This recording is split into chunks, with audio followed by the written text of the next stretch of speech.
واللي بيعها عشيقها او صديقها او خطيبها او رجلها، ولا مش رجلها، المهم رفيقها، واحد صاحبها ايطالي، صارت بيناتهم مشاكل. راح مدها سخونه سبع اشتراك محقق. راح مدها سخونه سبع اشتراك. محققين البلجيكيين قال لهم هاي بنت الكلب واش كتدير اشتراك وانا داخل معاها. كيف داخل معاها؟ كنت نجيب الشكاره منين؟ من عند المخابرات المغربيه. نعم، في اكثر من مره كنت نقول ان اللوبي المغربي والمخابرات المغربيه الخارجيه لها يد طولة، لها يد ولها مخالب في الاتحاد الأوروبي، خاصة وأنه بلجيكا بروكسل وبدرجة أكثر هولندا أمستردام فيها جالية مغربية كبيرة وكبيرة جدا. حتى البرلمان الأوروبي فيه أعضاء البرلمان الأوروبي اللي من أصول مغربية، ولاؤهم الأول والأخير للمغرب، لكن هم يحملون الجنسية البلجيكية والهولندية، لكن يدافعون عن المصالح المغربية، بالإضافة إلى بعض النواب الصهاينة اللي ولائهم للكيان الصهيوني إسرائيل، نفس الشيء يدافعون عن مصلحة اللوبي المغربي. وكثير من القوانين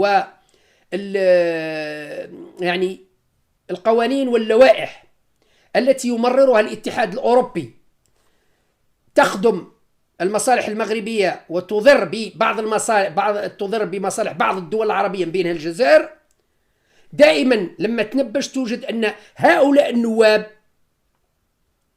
النواب اللي معروفين هم الذين يقفون وراء هذه اللوائح وهذه القوانين بإيعاز من المخابرات المغربية.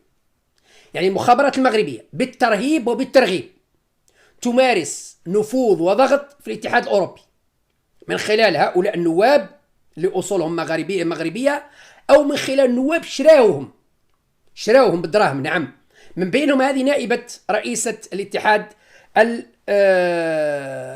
الأوروبي. طبعا فيها نواب آخرين. هذه نائبة رئيس الاتحاد الأوروبي أصولها من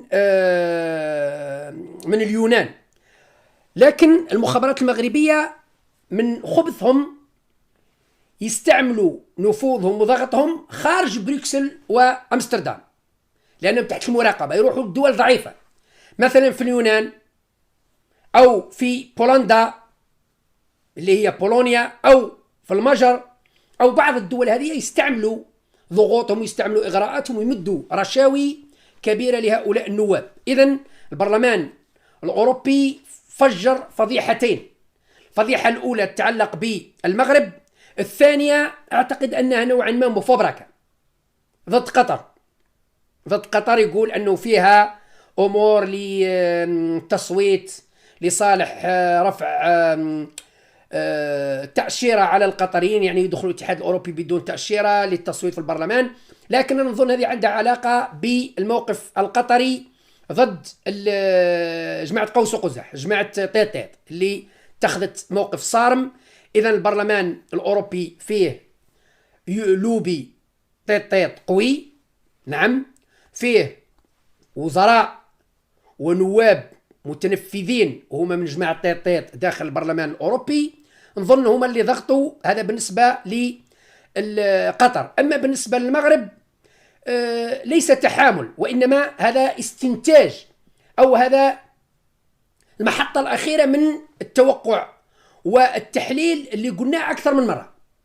أرجعوا لفيديوهاتنا في 2019 2018 2020، دائما نقول أنه فيه لوبي مغربي في الاتحاد الأوروبي، فيه نواب مغاربة يستعملوا في ضغط ويستعملوا في يعني في أساليب فيها الترهيب والترغيب على نواب في البرلمان لتمرير بعض القوانين واللوائح ضد بعض الدول على رأسها الجزائر. نعم، فيه عمل جبار من قبل المخابرات المغربية.